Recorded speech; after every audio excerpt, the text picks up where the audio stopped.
नमस्कार प्यारे दोस्तों, जय श्री कृष्णा।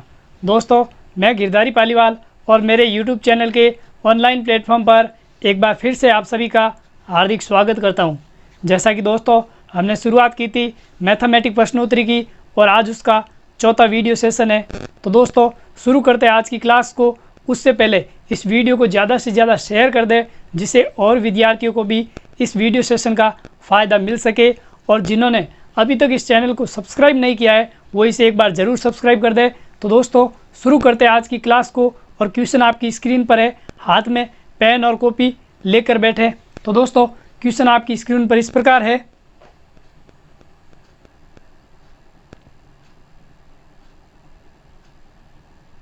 क्वेश्चन कह रहा है कि x संख्याओं का औसत y स्क्वायर है तथा y संख्याओं का औसत x स्क्वायर है, तो सभी संख्याओं का औसत क्या होगा। इसे एक बार सभी जने करने का प्रयास करें और अपना आंसर कमेंट बॉक्स में दें। जल्दी से कीजिएगा।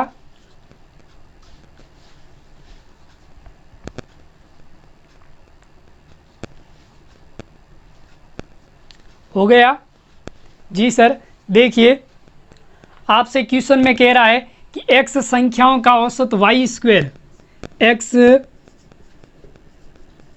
संख्याओं का औसत क्या दे रखा है, y स्क्वायर। x संख्याओं का औसत y स्क्वायर है, तो इन x संख्याओं का योग कितना हो जाएगा, x संख्याओं का योग। जी सर, योग बराबर होता है औसत इंटू संख्या। औसत y स्क्वायर, संख्या कितनी x इंटू वाई स्क्वायर क्या हो जाएगा, x y स्क्वायर। फिर वो कह रहा है कि y संख्याओं का औसत, y संख्याओं का औसत कितना दे रहा है, x स्क्वायर। कितना, x स्क्वायर। तो इन y संख्याओं का योग कितना हो जाएगा, y संख्याओं का योग कितना हो जाएगा, औसत x स्क्वायर और संख्याएं y है तो क्या हो जाएगा, x स्क्वायर y। तो अब ये कह रहा है कि इन सभी संख्याओं का औसत कितना होगा। तो देखिए यहाँ पर संख्याएं कितनी, x, यहाँ कितनी y।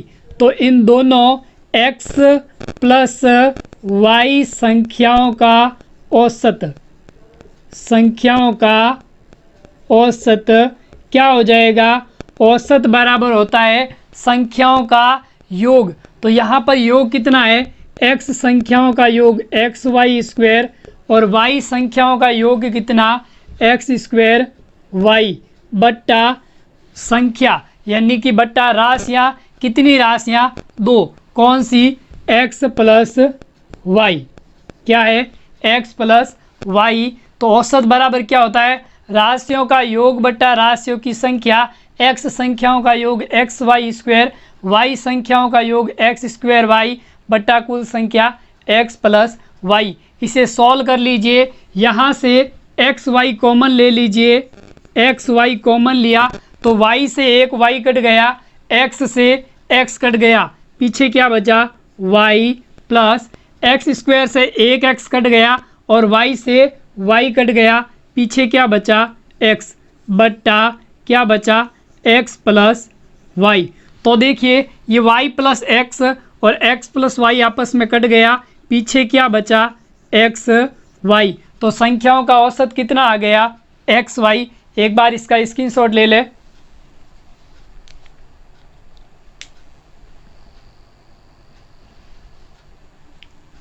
ले लिया जी सर, ले लिया। देखिए एक बार वापस समझ लें इसे।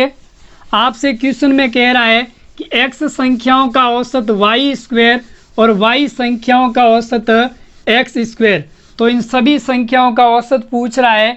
तो देखिए x संख्याओं का औसत y स्क्वायर है, तो x संख्याओं का योग कितना हो जाएगा, संख्याएं x औसत y स्क्वायर कितना हो जाएगा, x y स्क्वायर। फिर वो कह रहा है कि y संख्याओं का औसत कितना, x स्क्वायर। कितना, x स्क्वायर। तो y संख्याओं का योग कितना हो जाएगा, संख्याएं y औसत x स्क्वायर। तो योग बराबर औसत इंटू संख्या कितना आ गया एक्स स्क्वायर वाई।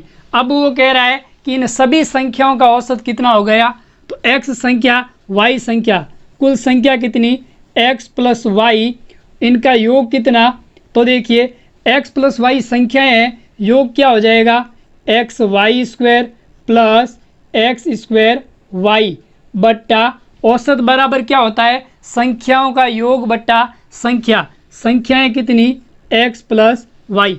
यहाँ पर लिख दें एक्स प्लस वाई का औसत, ठीक है। तो देखिए ये तो आ गया इनका योग और संख्याएं एक्स प्लस वाई, सॉल्व कर लीजिए। यहाँ से एक्स वाई कॉमन आ गया, एक्स से एक्स गया, वाई से एक घात गई, पीछे क्या बचा वाई, प्लस एक्स से एक घात गई, पीछे एक्स बचा, वाई से वाई गया, ठीक है। तो कोष्टक में क्या आ गया वाई प्लस एक्स बट्टा X plus Y, X plus Y से एक्स प्लस वाई कट हो गया, पीछे क्या बचा एक्स वाई, तो एक्स प्लस वाई संख्याओं का औसत कितना आ गया एक्स वाई। तो आपका ऑप्शन बी है वो क्या हो जाएगा सही हो जाएगा, ठीक है दोस्तों। उम्मीद करता हूँ कि आपको अच्छे से समझ आ गया होगा। चलते हैं नेक्स्ट क्वेश्चन की तरफ। एक बार अगर इसका स्क्रीनशॉट लेना चाहे तो इसका स्क्रीनशॉट ले ले। हो गया जी सर, हो गया। ये क्वेश्चन एग्जाम की दृष्टि से बहुत ही महत्वपूर्ण क्वेश्चन है। आपको एग्जाम में इसी तरह के क्वेश्चन करने को मिलेंगे, तो इसे एक बार जरूर करने का प्रयास करें।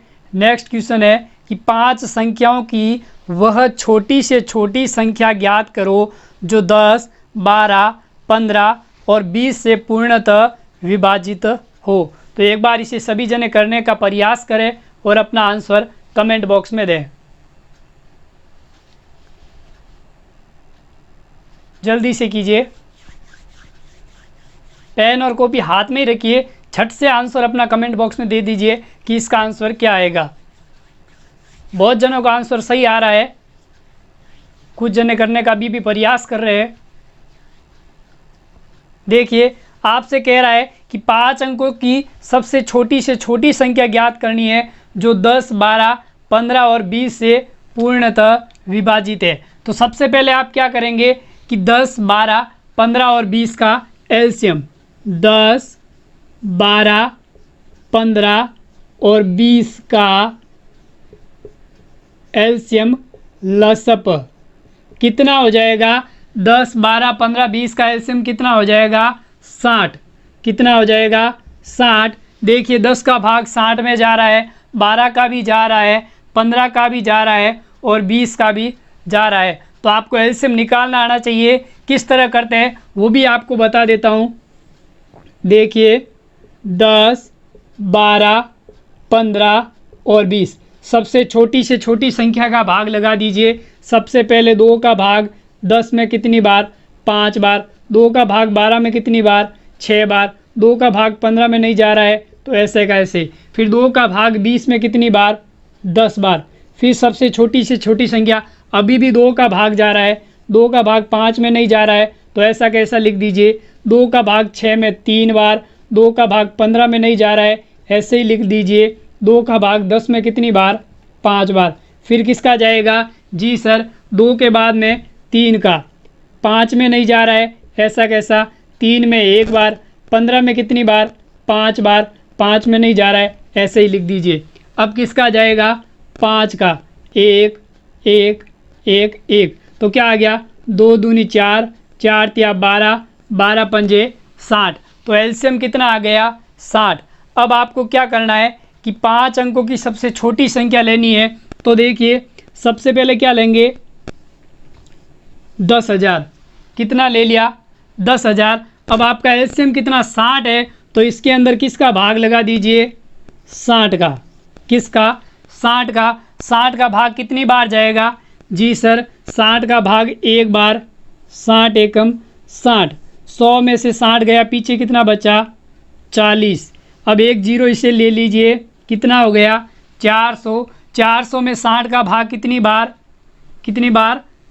6 बार, 6 छंग 36, 360। अब कितना बच गया 0 से 0, 10 में से 6 गया 4 0।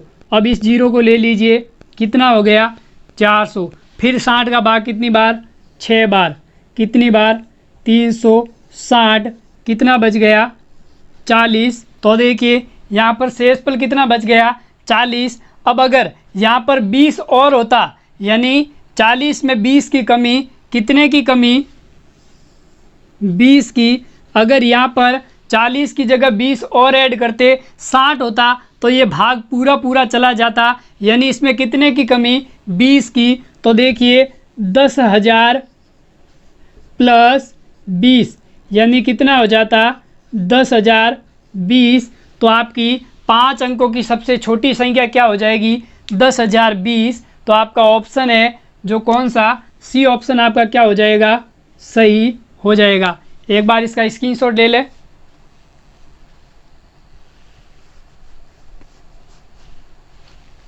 ले लिया जी सर, ले लिया। देखिए आपको क्वेश्चन में कह रहा था कि 5 अंकों की छोटी से छोटी संख्या ज्ञात कीजिए जो इन संख्याओं से क्या है, पूर्णतः विभाजित है। तो सबसे पहले अपन क्या करेंगे, इन पांचों संख्याओं का एलसीएम ले लिया, कितना आया 60। अब इस 60 का सबसे पहले संख्या आपने 10,000 ले ली, 10,000 में 60 का भाग लगाया, कितनी बार गया 166 बार, शेष कितना बचा 40। अगर इसमें 20 और ऐड होता, यानी कि 40 की जगह अगर 60 आता तो ये संख्या पूर्णतः विभाजित हो जाती, यानी कि इसमें 20 की कमी, यानी 10,000 में 20 और ऐड कर दीजिए तो कितना हो जाएगा 10,020। तो 10,020 है वो 5 अंकों की सबसे छोटी संख्या है। ठीक है दोस्तों, उम्मीद करता हूँ कि आपको ये अच्छे से समझ आ गया होगा। चलते हैं नेक्स्ट क्वेश्चन की तरफ।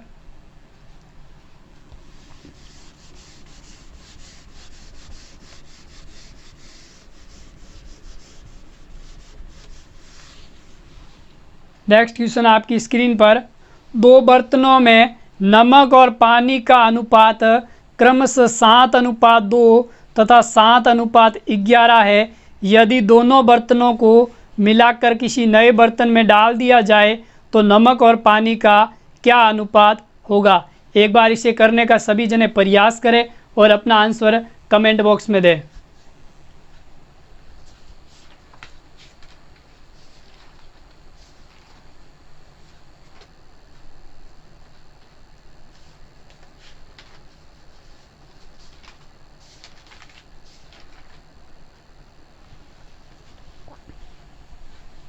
हो गया जी सर।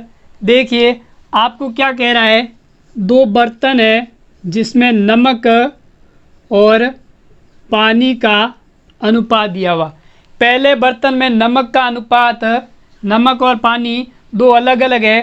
पहले में कितना अनुपात है 7:2 और 7:11। ठीक है, तो इसमें नमक और पानी का दोनों बर्तनों में अनुपात दिया हुआ। पहले बर्तन में नमक का अनुपात 7:2, दूसरे बर्तन में पानी का अनुपात 7:11। अब ये कह रहा है कि इन दोनों मिश्रणों को यदि शामिल कर दिया जाए तो नमक और पानी का अनुपात क्या होगा। तो देखिए सबसे पहले अपन क्या करेंगे, इसमें नमक का क्या अनुपात है 7/7 और 2 9, ठीक है, और 2/9। यहाँ पर क्या हो जाएगा 7/18 और 11/18। किस अनुपात में, यानी 7 नमक का है तो 7 बट्टा अनुपात का योग 9, 2/9, 7/11 और 7 18 और 11/7 और 11 18। अब देखिए इसमें नमक और पानी का 7:2 है, तो देखिए नमक और नमक को शामिल कर दीजिए और पानी पानी को शामिल कर दीजिए। तो देखिए ये 7 और 7/18, 7/9 प्लस 7/18 अनुपात ये 11/18 प्लस 2/9। ठीक है, अब इनके अनुपात को शामिल कर दीजिए।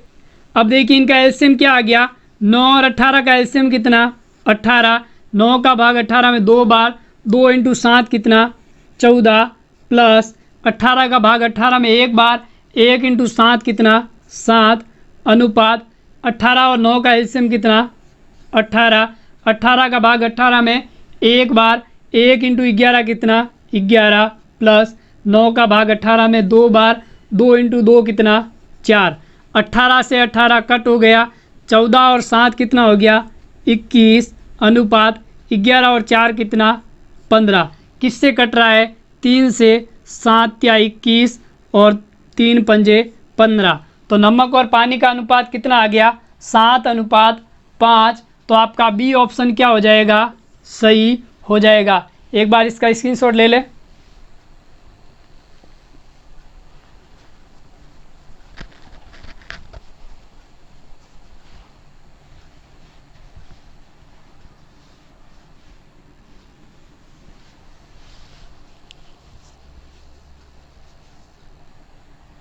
एक बार वापस समझ लें।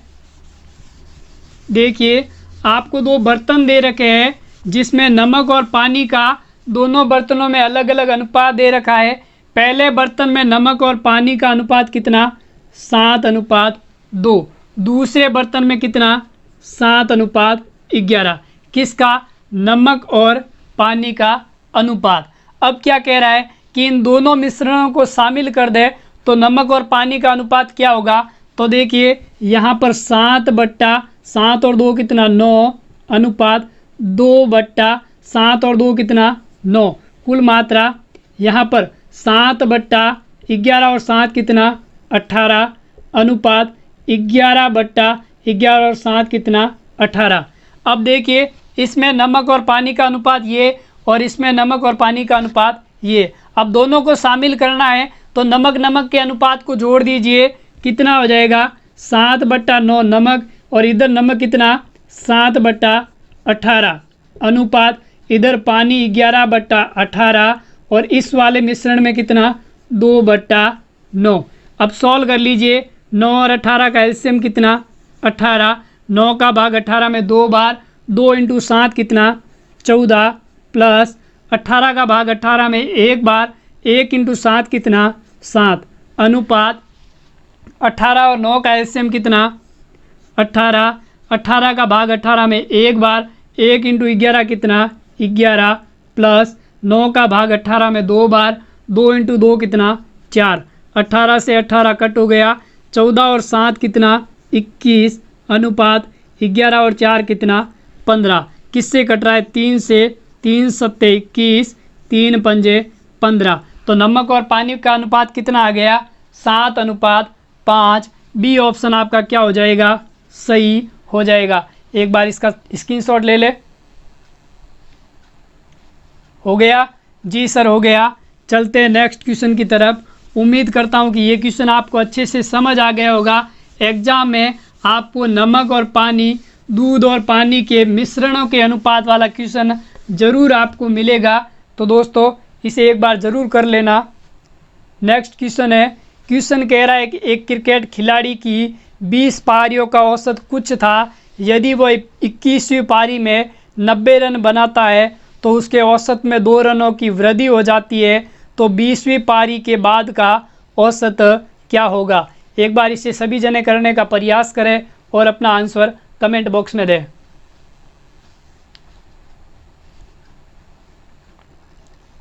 जल्दी से करें।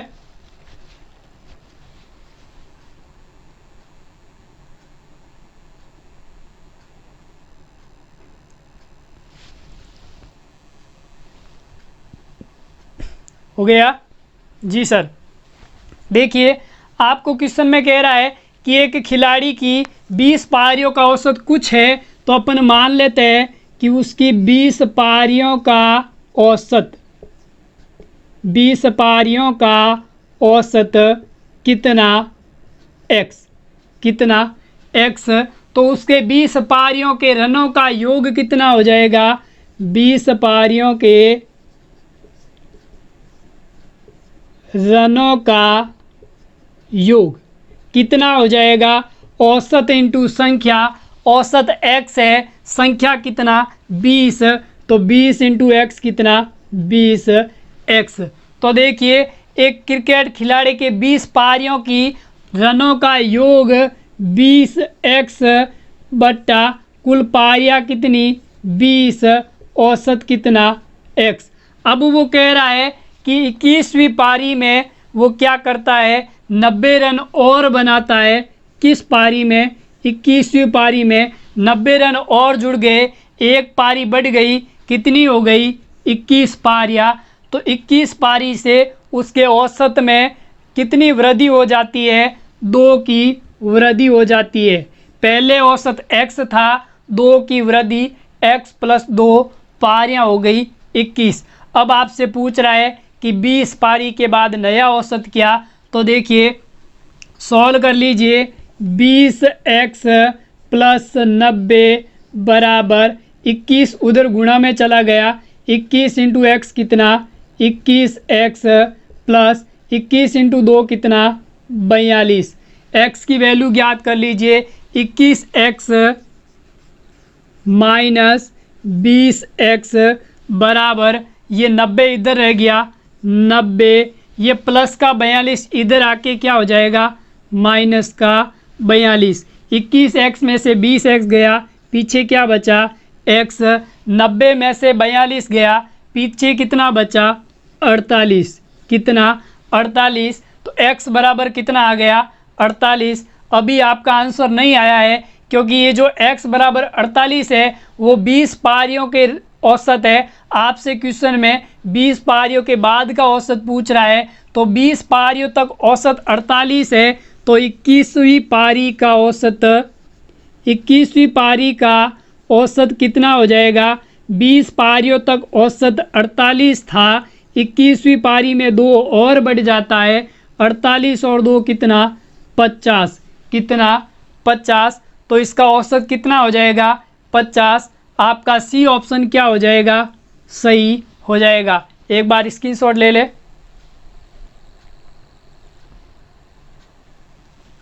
वापस समझ ले, क्वेश्चन में कह रहा था कि एक क्रिकेट खिलाड़ी के 20 पारियों का औसत कुछ है और 21वीं पारी में वो 90 रन बनाता है, तो उसके औसत में 2 की वृद्धि हो जाती है। तो अपन ने क्या किया, 20 पारियों का औसत x मान लिया, तो 20 पारियों के रनों का योग औसत इंटू संख्या 20 इंटू एक्स कितना, 20x।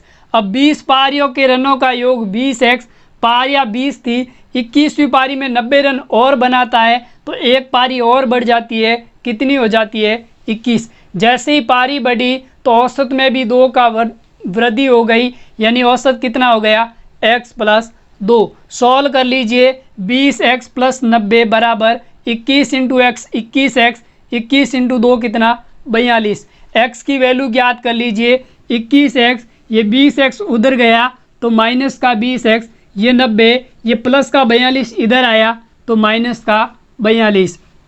21x में से 20x गया, पीछे क्या बचा, x।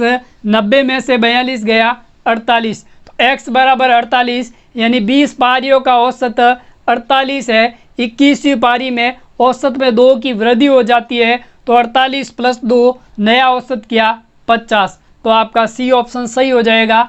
एक दूसरा और तरीका है, वो भी समझा देता हूँ। देखिए, मैंने आपको जब औसत का वीडियो सेशन पढ़ाया, जिसमें मैंने आपको एक ट्रिक बताई थी, वो ट्रिक आपको याद होगी, और जिन्होंने वो नहीं देखा है उसे एक बार जाकर ज़रूर देख ले। आपको इस चैनल के प्लेलिस्ट में वो वीडियो मिल जाएगा। देखिए, मैंने आपको कहा था कि जब कोई जाता है तो औसत बढ़ता है, तब क्या करेंगे, प्लस। क्या करेंगे, प्लस। और जब औसत घटता है तब क्या करेंगे, माइनस। क्या करेंगे, माइनस। और जब कोई आता है तो औसत बढ़ता है, तब अपन क्या करेंगे, माइनस। और जब औसत घटता है तब क्या करेंगे, प्लस। अब आपसे क्वेश्चन में क्या कह रहा है कि एक क्रिकेट खिलाड़ी की 20 पारियों का औसत कुछ है और 21वीं पारी में वो 90 रन बनाता है। कितने रन, 90 रन। तो उसके खाते में 90 रन आए हैं या गए हैं, जी सर, उसके खाते में 90 रन और आए हैं। तो आए कितने, 90 रन। कितने, 90 रन। जब आता है और औसत बढ़ता है तो क्या करेंगे, जी सर, माइनस करेंगे। औसत कितना बढ़ा, 2 बढ़ गया, किस में, 20 पारियों में, तो कितना बढ़ा, 20 इंटू 2 कितना, 40 बढ़ गया। तो जब आता है तो बढ़ता है तो क्या करेंगे, माइनस, तो 90 में से 40 गया, कितना बचा, 50। तो उसका नया औसत क्या आ जाएगा, 50। ठीक है दोस्तों, आप इस तरीके से भी इसको कर सकते हैं, अपने समय की बचत बहुत ही आसानी से कर सकते हैं। तो दोस्तों अगर ये आपको अच्छा लगा है मेथड, तो इसे ग्रहण कर ले और इसी तरीके से इन औसत वाले क्वेश्चन को आप कर सकते हैं। तो दोस्तों उम्मीद करता हूँ कि आपको ये अच्छे से समझ आ गया होगा। चलते हैं नेक्स्ट क्वेश्चन की तरफ।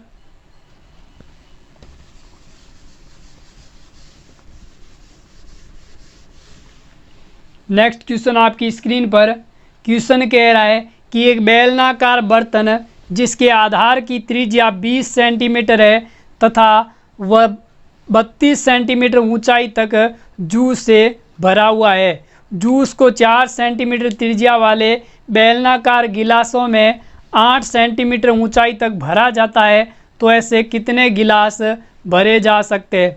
एक बार इसे करने का प्रयास करें और अपना आंसर कमेंट बॉक्स में दें। बहुत ही अच्छा क्वेश्चन है, एग्जाम की दृष्टि से बहुत महत्वपूर्ण क्वेश्चन है। ये क्वेश्चन आपके एलडीसी एग्जाम 2016 में आया हुआ है, इसे एक बार जरूर करें।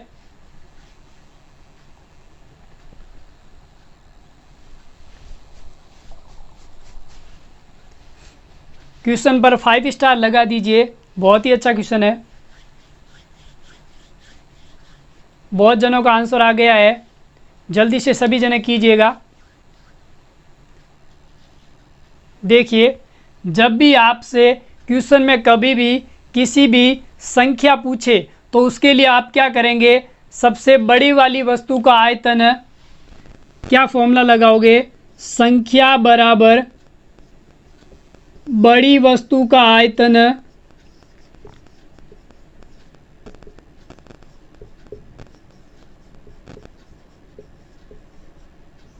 बट्टा छोटी वस्तु का आयतन।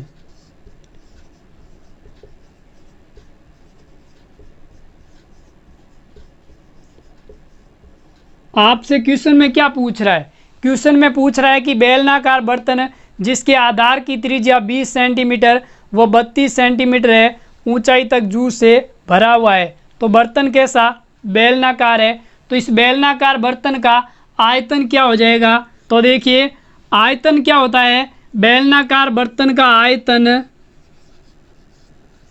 आयतन होता है पाई आर स्क्वायर एच। क्या होता है, पाई आर स्क्वायर एच। तो देखिए, पाई आर स्क्वायर, त्रिज्या कितनी, 20 इंटू 20, ऊंचाई कितनी दे रखी है, 32 सेंटीमीटर, कितनी, 32। ठीक है, बट्टा छोटी वाली वस्तु का आयतन, छोटी क्या है, जूस की 4 सेंटीमीटर त्रिज्या वाले बेलनाकार गिलास में 8 सेंटीमीटर ऊंचाई तक भरा जाता है। तो देखिए, पाई आर स्क्वायर यानी कि छोटी गिलास की त्रिज्या कितनी, 4 सेंटीमीटर, 4 इंटू 4, और ऊंचाई कितनी दे रखी है, 8 सेंटीमीटर, कितनी, 8। सॉल्व कर लीजिए, पाई से पाई गया, 8 चौक 32, 4 से 4 गया, 4 से 20 कितनी बार, 5 बार, कितना आ गया, 20 इंटू 5 कितना, 100। तो कितनी गिलासें भरी जा सकती है, 100 गिलासें भरी जा सकती है। एक बार इसका स्क्रीनशॉट ले ले।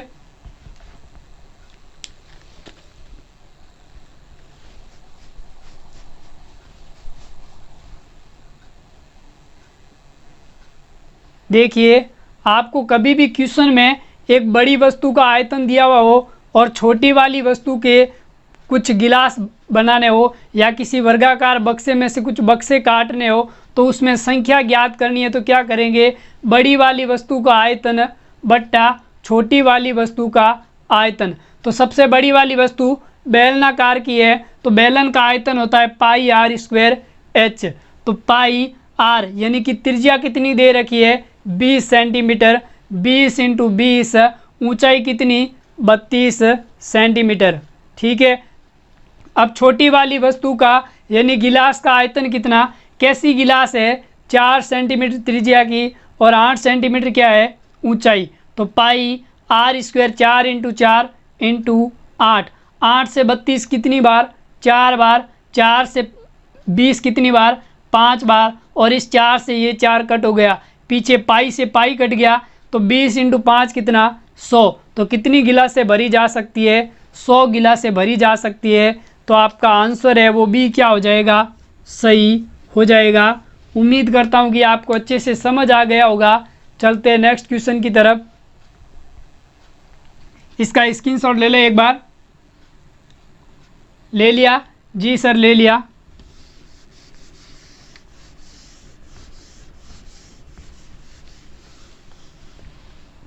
नेक्स्ट क्वेश्चन कह रहा है कि 4000 को 2 भागों में इस प्रकार बांटा गया कि पहले भाग को 3% तथा दूसरे भाग को 5% वार्षिक ब्याज की दर पर निवेश किया जाता है।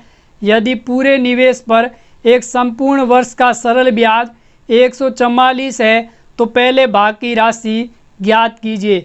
एक बार सभी जने इसको करने का प्रयास करें और अपना आंसर कमेंट बॉक्स में दें।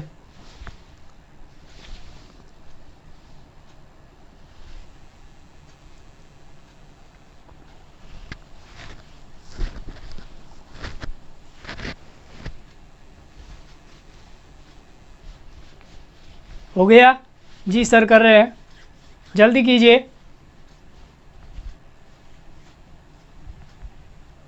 देखिए आपसे कह रहा है कि 4000 को 2 भागों में बांटा गया है, ये फर्स्ट भाग, दूसरा सेकंड भाग, ठीक है। अब वो कह रहा है कि पहले भाग को 3% वार्षिक ब्याज पर तथा दूसरे भाग को 5% वार्षिक ब्याज पर निवेश किया गया है, तथा फिर वो कह रहा है कि पूरे निवेश पर उसको 144 रुपये का लाभ होता है, 144 रुपये का ब्याज मिलता है।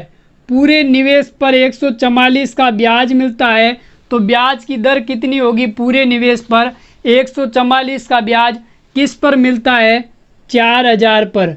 किस पर, 4000 पर। दर ज्ञात करनी है इंटू 100, 2 जीरो से 2 जीरो गया, 4 से कितनी बार, 10 चौक 40, 4 से कितनी बार, 4 तिया 12, शेष कितना 2, 24 में कितनी बार, 6 बार, 6 चौक 24, कितना आ गया 36/10 कितना हो जाएगा 3.6। पूरे निवेश पर क्या ब्याज की दर है, 3.6।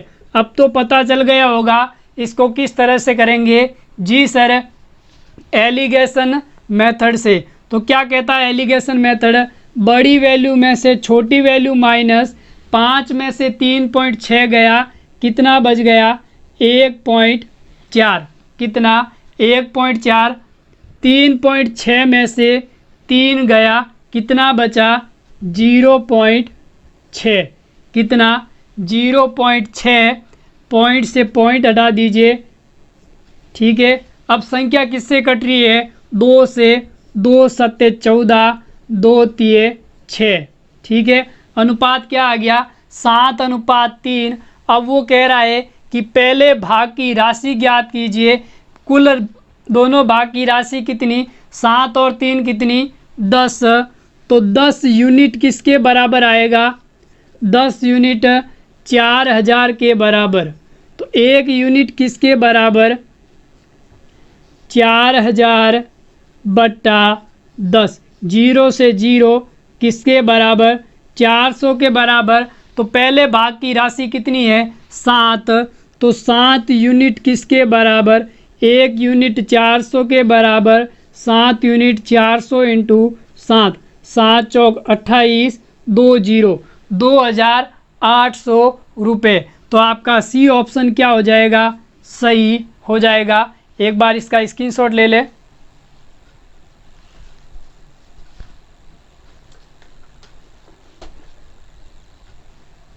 ले लिया जी सर, ले लिया। एक बार वापस समझ ले इसको। आपसे क्वेश्चन में कह रहा है कि 4000 की राशि को 2 भागों में पहले भाग को 3% ब्याज पर, दूसरे भाग को 5% ब्याज पर।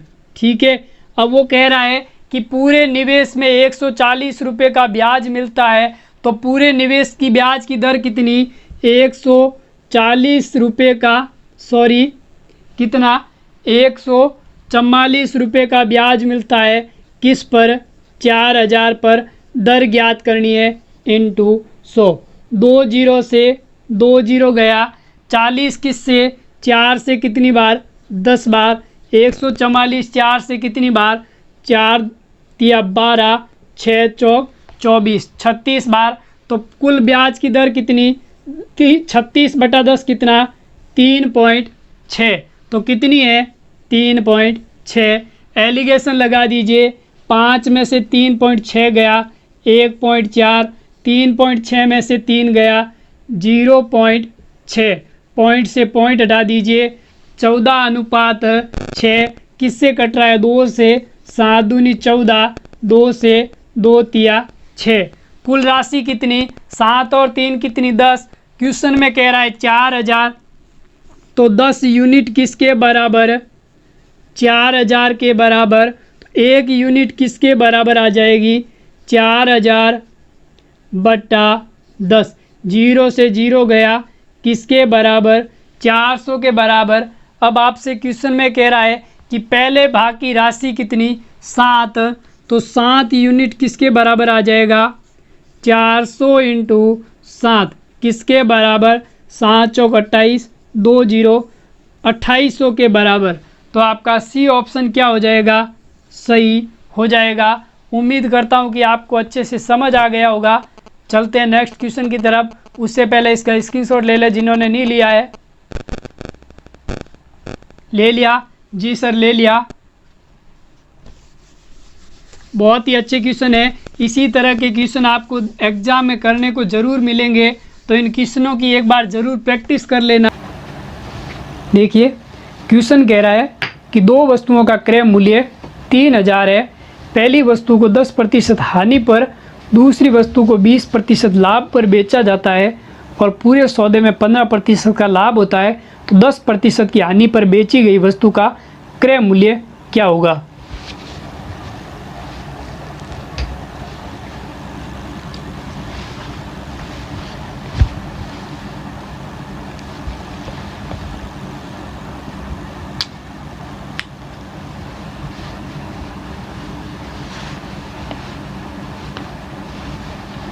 देखिए क्या कह रहा है, पहली वस्तु को 10% हानि पर। 2 वस्तु है, ये पहली और ये दूसरी। पहली वाली वस्तु को 10% हानि पर यानी कि -10। दूसरी वस्तु को 20% लाभ पर यानी +20। ओवरऑल पूरे सौदे में उसको 15% का लाभ होता है। ठीक है, एलिगेशन लगा दीजिए। बड़े में से छोटे को घटा दीजिए। 20 में से 15 गया 5, 15 में से -10 गया 15 और 10 25। ठीक है, तो पहली वस्तु 5 रुपये में, दूसरी वस्तु 25 रुपये में। क्वेश्चन में कह रहा है वो कितने में लेकर आया, 3000 में, और अपन कह रहे हैं वो कितने में लाया, 25 और 5 30 रुपये में। कितने में, 30 में। और क्वेश्चन में पूछ रहा है कि 10% हानि वाली वस्तु का क्रय मूल्य। तो 10% आने वाली वस्तु का क्रय मूल्य कितना, 5 है। ठीक है, तो इसे सॉल्व कर दीजिए। 0 से 0 गया, 3 एकम 3, 100 × 5 कितना हो जाएगा, 500 रुपये में वो वस्तु उसने खरीदी थी। ठीक है, तो आपका ऑप्शन है जो क्या हो जाएगा, सी सही हो जाएगा। एक बार वापस समझा देता हूँ। क्वेश्चन में कह रहा है कि 2 वस्तुओं का क्रय मूल्य 3000 है। पहली वस्तु को 10% हानि पर, दूसरी वस्तु को 20% लाभ पर बेचा और ओवरऑल पूरे सौदे में उसे 15% का लाभ होता है। तो एलिगेशन लगा दीजिए। 20 में से 15 गया 5, 15 में से 10 गया 25। ठीक है, तो यहाँ पर वस्तु का क्रय मूल्य आ रहा है 25 + 5 30। क्वेश्चन में कह रहा है 3000 और फिर कह रहा है 10% हानि वाली वस्तु का क्रय मूल्य कितना होगा। तो इसे 5 से गुणा कर दें, 30 का भाग 3000 में 100 बार इंटू 5 कितना आ जाएगा, 500 रुपये उसका क्रय मूल्य आ जाएगा। ठीक है,